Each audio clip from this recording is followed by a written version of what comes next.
could tell us what are the skills required to be a great leader or be perform leadership in a field.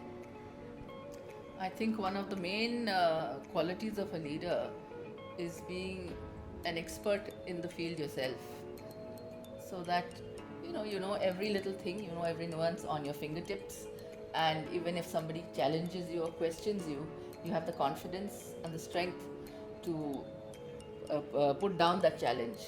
Otherwise, you will be toppled in a day. Number one, so that is your skill, that is your expertise, and your thoroughness, your research, your experience also in that field. Secondly, is inspiring your team. You have to have that kind of a charisma. I think charisma is one of the biggest qualities of leadership. That confidence, that charisma, that charm, in which you can talk your way through and win the hearts of people and their convictions and their own belief and faith. So that is very important. An example is a political leader.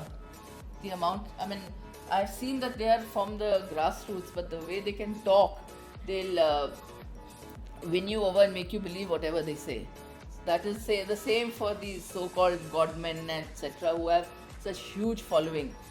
The same thing, that charisma, that charm, that ability to talk, to convince others. So that is very important.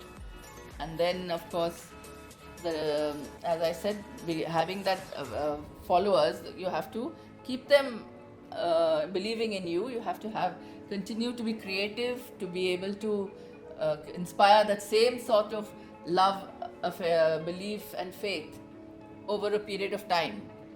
So maybe you have to be able to innovate, to create, to have the different kind of ways how to keep people engaged and believing in you. That is very important.